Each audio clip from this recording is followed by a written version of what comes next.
Mahigit 300 tsuper naman ang naalis sa listahan ng mga makatatanggap ng fuel subsidy sa Region 1 ayon yan sa LTFRB. Kung bakit, alamin natin yan sa live report ni Jasmine Gabriel Galban ng GMA Regional TV 1 North Central Luzon.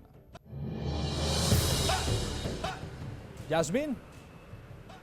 Chris, matapos na hindi makapag-consolidate ang 100% ng transport sector sa Region 1, ay nabawasan din ang makakatanggap ng fuel subsidy.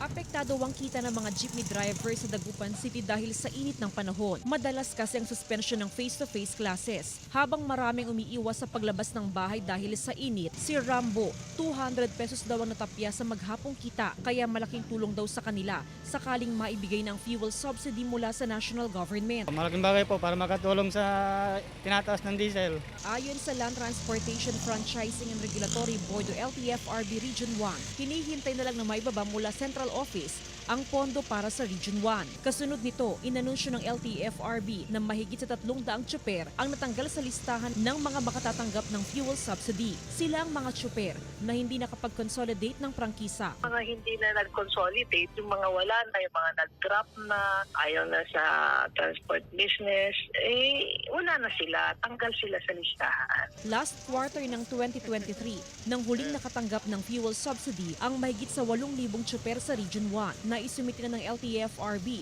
ang updated master list ng mga tatanggap ng fuel subsidy.